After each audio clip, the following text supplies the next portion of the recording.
Assalamualaikum warahmatullahi wabarakatuh. Coba lagi dengan penyuluh KUA Puger. Saya mau pasang apa namanya ini? Nemtek dulu, lupa gak dipasang nemtek itu seneni mbek wong-wong. Baik, bersama kita Jagong bersama Bapak Warid SPDI. Nggih. Assalamualaikum Pak Warid. Waalaikumsalam Pak Samsul Huda. Gimana kabarnya mudik kemarin Pak? Alhamdulillah kabarnya baik. Cuma tahun ini tidak mudik Pak. Oh, kok tidak mudik Pak? Iya. Waktunya mepet soalnya ada acara keluarga yang sangat sakral, menikahkan adik Pak. Oh gitu. Jadi nggak sempat mudik ya. Apa karena tanggal 4 Syawal kita sudah masuk Pak, sehingga waktunya mepet ini? Enggak gitu juga sih. Ya itu tadi. Jadi di Syawal itu jadwal adik jadi ipar yang nikah itu. Tanggal 29. Seandainya Jadi seandainya nggak ada pernikahan adik itu bisa mudik ya Pak ya? insya Allah karena program tahunan itu memang Pak. Waduh, program tahunan. Walaupun bapak ibu sudah tidak ada, tapi kan masih ada keluarga, adik dan kakak. Terus silaturahimnya bagaimana Pak? Silaturahmi ya tetap berjalan sebagaimana tahun-tahun yang lalu. Alhamdulillah selesai semua, saudara-saudara sanak famili juga.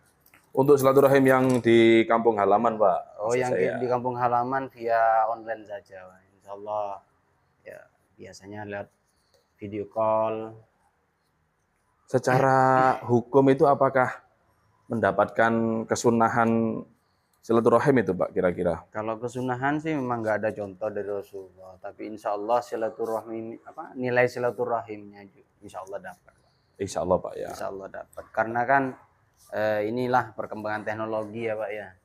Kita tidak selalu saklek pada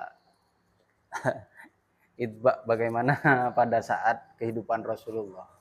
Kita mengikuti zaman. Nah, ternyata memang dalam fatwa Bafadul kalau tidak salah itu memang silaturahim itu bisa bil kitabah Pak, atau dengan kirim surat. Mungkin kalau sekarang sudah bukan lagi kirim surat Pak, pakai apa itu namanya, pakai video call gitu ya. Video call. Jadi video call itu juga sudah masuk kategori silaturahim Pak. Silaturahim betul. Gimana Pak Warid untuk perayaan Idul Fitri di rumahnya Pak Warid? Ya yang tidak mengurangi nilai kebahagiaan.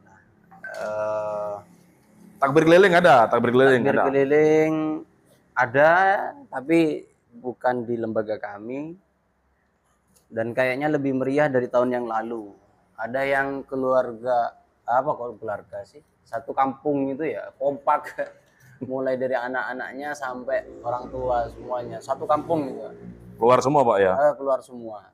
Nah, tapi fenomena sekarang itu Pak Warid, fenomena sekarang itu yang takbiran itu bukan orangnya Pak Warid. Bukan orangnya, tapi kaset. Kaset. Gimana itu? Apakah memenuhi aslu sunnah atau tidak itu? Nah, disitulah kalau menurut saya pribadi itu ada penyimpangan. Penyimpangan nilai. Ya hanya mensiarkan saja, tetapi dari segi amaliyah perorangannya kayaknya tidak bisa terwakilkan oleh kaset atau oleh media apa istilahnya, oleh kalau sekarang kan bukan kaset Ustaz. Apa ya MP3 lah. Iya. Kalau nanti itu terwakilkan Pak, bahaya Pak. Bahaya, nanti adzan juga pakai MP3. Pas kita ziarah kubur atau adzan nanti karena suaranya ndak enak pakai kaset nanti. Pakai kaset. Ada yang ekstrim malah. Tetangga saya itu qiraat itu kalau perlu ya muadzinnya katanya, mulai dari qiraat menjelang adzan. Menjelang adzan ya. Pak, apakah ada fenomena kejadian-kejadian unik Pak waktu pelaksanaan sholat Id mungkin atau waktu takbiran mungkin? Kalau kejadian unik sih nggak ada, tapi kalau kejadian-kejadian yang membuat kita miris ya selaku umat Islam. Kesadaran remaja terutama terkait dengan bagaimana sholat Idul Fitri itu betul-betul menjadi sholat yang disyariatkan dan itu bernilai ibadah. Nah, salah satunya adalah ini budaya mercon itu. Wah, mercon Pak. Mercon. Mercon ini seharusnya ketika di saat-saat khutbah itu tidak dinyalakan, ini tetap saja, Pak. Jadi ada Pak ya, waktu khutbah itu nyalakan mercon Pak? Mungkin efek dari tahun lalu Pak. Soalnya tahun lalu itu masyarakat yang kebanyakan ini yang kerja merantau. Pulang-pulangnya itu mesti Bawa petasan. Mungkin sudah banyak uang, banyak bawa uang. Jadi beli mercon besar-besaran Pak. Nah, dari kubu kampung sebelah besar. Kampung sebelah tidak terima gitu loh. Nggak terima. Iya. Malah yang tahun ini besar-besaran. Besar-besaran Pak ya? Sampai kita kan masjidnya di pinggir jalan raya, jalan provinsi ya. Itu sampai enggak ada yang berani lewat, Pak. Karena di situ itu saking banyaknya gelap. yang Saking banyaknya yang nyalakan petasan. Iya, tebalnya Kabut, asap. Itu iya. dari petasan. Itu mulai menjelang sholat Idul Fitri. Bahkan di saat khutbah pun yang oleh takmir itu sampai diumumkan lewat pengeras suara itu tidak boleh di saat khotib itu sudah naik ke mimbar mercon tetap dinyalakan. Itu tetap tidak ngefek, Pak. Ya, malah saling gempur antara kampung barat dan kampung timur. Kayak perang sampai ada salah satu tokoh pimpinan pondok pesantren itu pulang, Pak.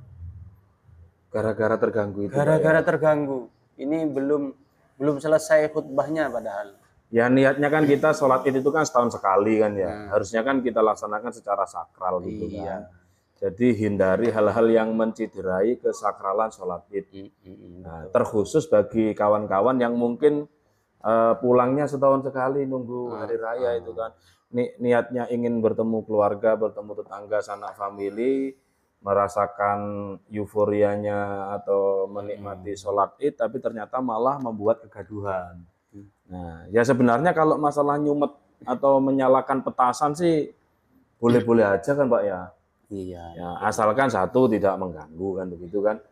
Ya misalkan kalau mau menikmati sendiri kan mungkin masuk ke dalam tong gitu Pak ya. Orangnya masuk ke dalam tong nyalakan petasan itu enak itu kayaknya. Ya alamat itu Pak. Bom nuklir.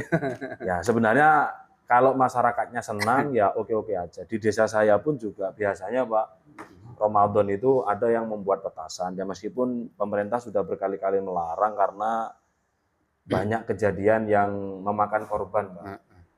Luka-luka bahkan sampai meninggal, bahkan sampai rumah roboh itu ada. Tetapi ya mungkin karena itu menjadi tradisi Idul Fitri sehingga masih banyak warga yang masih membuat petasan itu. Sebenarnya gini Ustaz, masyarakat sendiri itu senang dengan adanya mercon itu, sebenarnya semuanya senang. Gitu, tapi masalahnya tidak pada tempatnya. Tidak pada tempatnya. Waktu dan juga kondisinya tidak tepat. Ya. Di antaranya ya kalau andai kata mereka bisa ditertibkan, misalnya sesudah sholat Idul Fitri atau sesudah sholat Id, nanti ditempatkan di mana, ada lokasi tertentu yang tidak mengganggu fasilitas umum. Kalau insya Allah enak. Biasanya ini terjadi di Madura. Kalau di Madura bisa dikondisikan. Betul. Ya sebenarnya potensi mengganggu itu bisa di mana saja, Pak. Yang pasti mungkin rekomendasi kita kalau memang mau membuat atau menyalakan petasan di hari raya, ya jangan mengganggu kesakralan sholat Id, khutbah sholat Id. Kalau udah selesai silahkan. Nah tentu juga harus mempertimbangkan ketertiban umum kan Pak.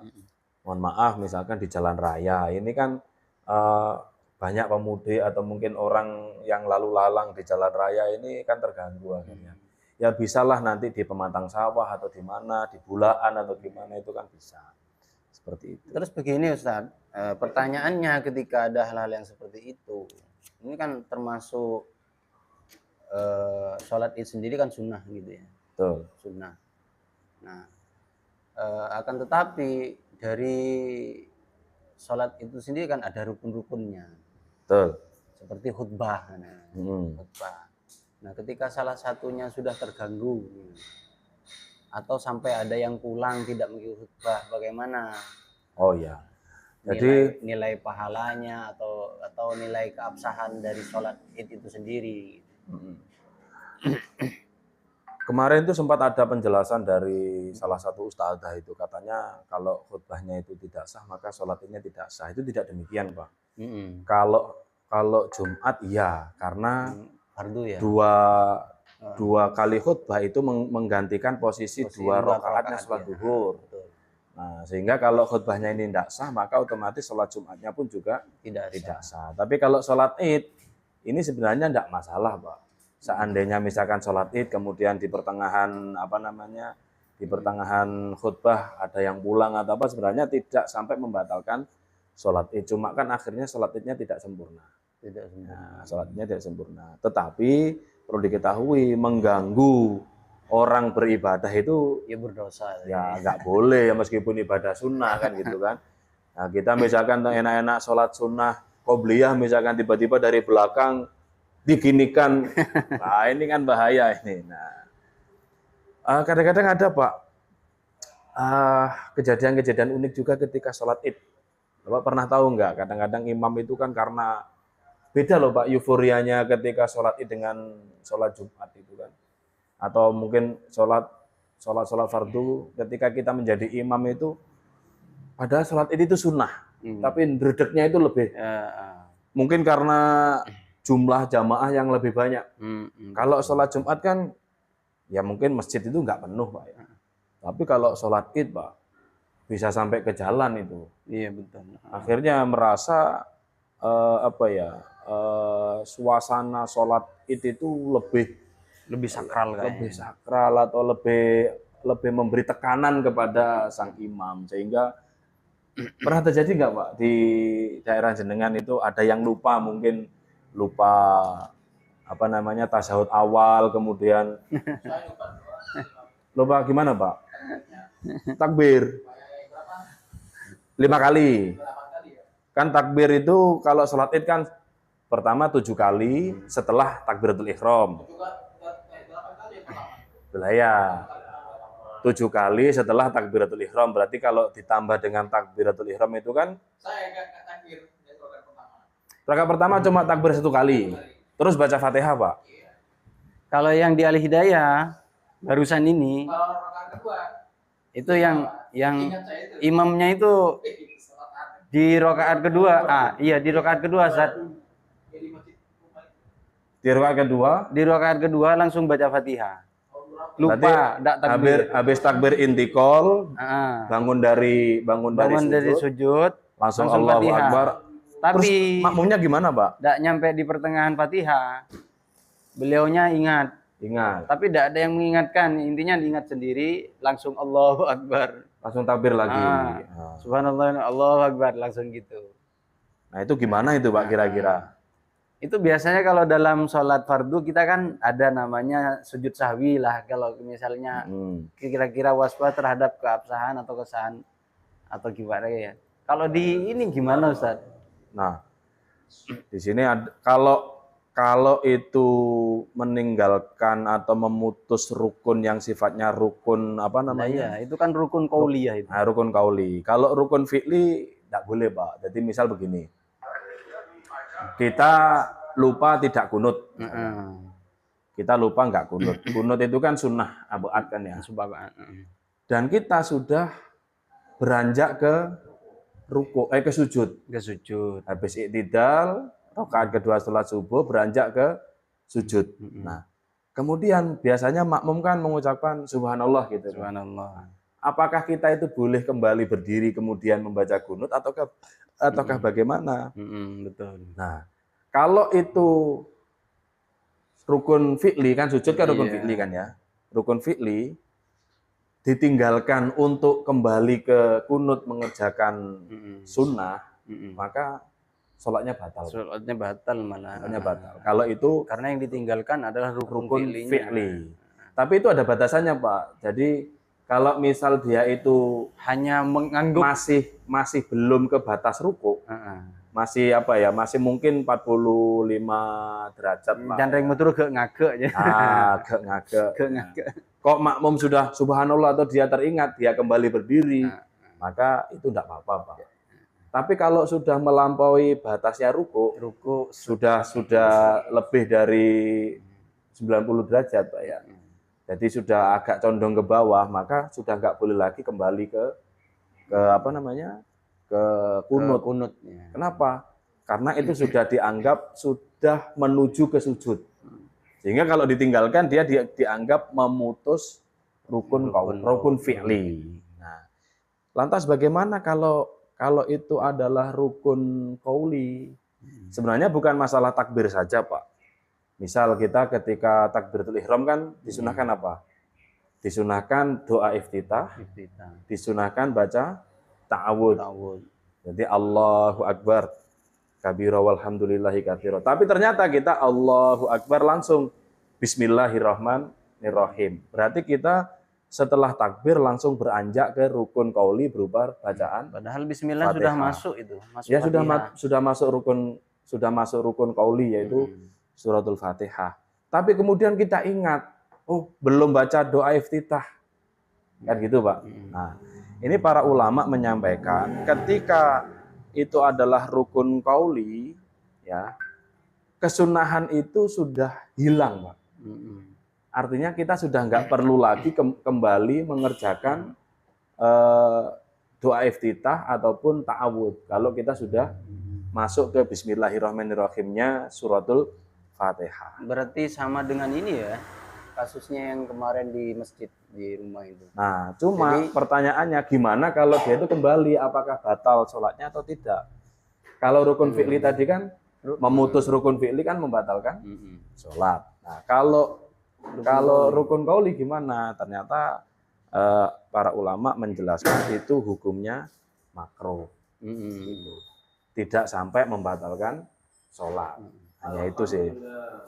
Ini bahkan apa namanya, ada penjelasan panjang lebar. Wa amma idana siyat takbirat azawaid fi sholatil id fayungdharu in tadzakkaruha fir ruku au ba'dahu lam ya'udha bila khilafin li fawati mahalliha. Jadi kalau ada orang itu lupa takbir sholat id, itu dilihat. Kalau dia ingatnya itu setelah ruku atau setelahnya ruku atau saat ruku, maka tidak perlu kembali. Ya, karena apa? Karena tempatnya takbir itu sudah hilang. Jadi nggak perlu kembali. Apalagi kalau sudah ruku, Pak. Harusnya waktu kalau sudah ruku berdiri lagi berarti meninggalkan rukun qauli kan akhirnya. Nah, tetapi kalau ingatnya itu apa namanya? Kalau ingatnya itu di tengah-tengah Fatihah misalnya. Fatihah atau intinya sebelum ruku. Wa in tadzakkaruha ba'dal qiraat wa qabla ruku fahiya mas'alatul kitab.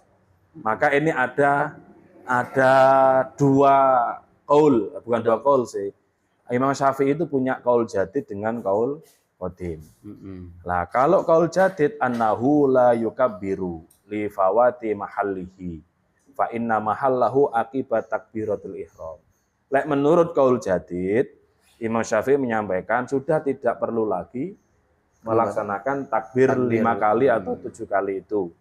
Nah, kenapa? Karena tempatnya takbir itu adalah setelah takbiratul ihram.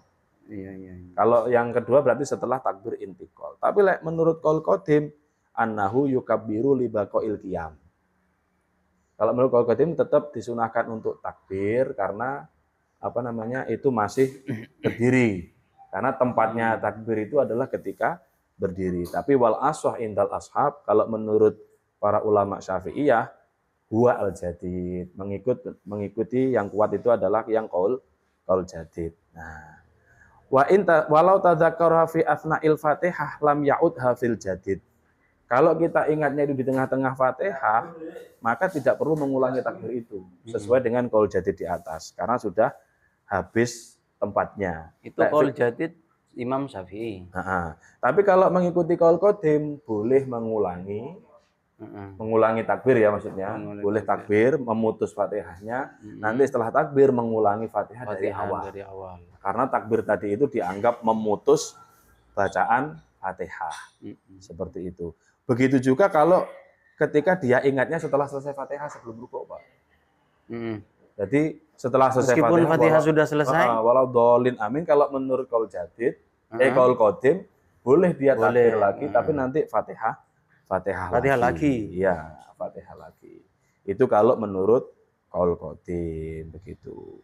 Tapi kalau menurut qaul jadid itu nanti terjadi makruh, Pak. Makruh, tidak sampai membatalkan sholat idnya. Ini kejadian begitu, Pak. Rata-rata itu imam itu ada lupa ketika khususnya yang rakaat kedua khususnya. Takbir yang 5 kali itu biasanya lupa. Itu malah Ustaz Basit malah itu terkait dengan imamnya. Tapi ada ini video lucu dan ini sebenarnya bukan kontennya. Itu yang benar-benar terjadi. Di saat imam dan makmum yang lainnya itu sudah benar sesuai dengan rukun dan syaratnya ketika sholat id, tapi di belakang itu ada satu baris itu ya, itu mengiranya Allahu Akbar itu adalah takbir pergantian ke ruku gitu. Dan ini karena apa, saking khusyuknya bagaimana merem sehingga tidak tahu kalau itu takbir yang 7 kali atau 5 kali. Tahu-tahu sudah duduk, Pak ya. Tahu-tahu duduk ruku. Kok yang lain kok masih berdiri gitu kan. Duduk di antara 2 sujud Pak, itidal gitu ya. Ya. Sampai sempurna kayak orang melakukan sholat 1 rakaat. 1 rakaat. Itu gimana itu? Nah, kalau itu tidak disengaja, maka dia harus kembali berdiri lagi ikut dia, mengikuti imam. Tapi kalau itu disengaja maka batal sholatnya. Maka itu batal sholat. Apa enggak kayak kalau dilogikakan kita naik mobil itu terlanjur lompat ditinggal. Ya, intinya begitu. Jadi kalau dia tuh rukuk sujudnya tadi itu sengaja, maka itu batal, Pak, sholatnya. Berarti dia harus takbir lagi mengikuti imam. Dan kalau taunya itu justru ketika imam sudah selesai rukuk, maka ya dia harus sholat lagi. Atau ketika dia harus berdiri mengikuti imam, tapi karena dia tidak menemui rukuknya imam, maka rakaat pertama tidak dihitung. Seperti itu. Ya, saya kira itu keunikan-keunikan di bulan Syawal ini yang terjadi. Ilmunya tadi ya, ketika imam lupa takbir, kemudian langsung baca Fatihah, maka kalau menurut qaul jadidnya Imam Syafi'i itu sudah tidak disunahkan lagi kembali takbir. Nah, begitu ya. Tapi kalau seandainya dia kembali takbir, maka ini berarti mengikuti qaul qadim, tetapi takbir-takbir itu memutus surat Fatihah, sehingga setelah takbir yang 7 kali 5 kali itu selesai, diwajibkan lagi melaksanakan membaca surat Al-Fatihah. Jadi tidak membatalkan sholat. Berbeda kalau yang ditinggalkan itu adalah rukun fi'linya. Ingatnya setelah rukuk atau di dalam rukuk. Dia ingat kalau sudah rukuk, ingat kalau tadi nggak takbir, maka nggak boleh imam ini kembali berdiri untuk melaksanakan. Artinya takbir. Tidak boleh meninggalkan yang wajib untuk melakukan yang sunnah.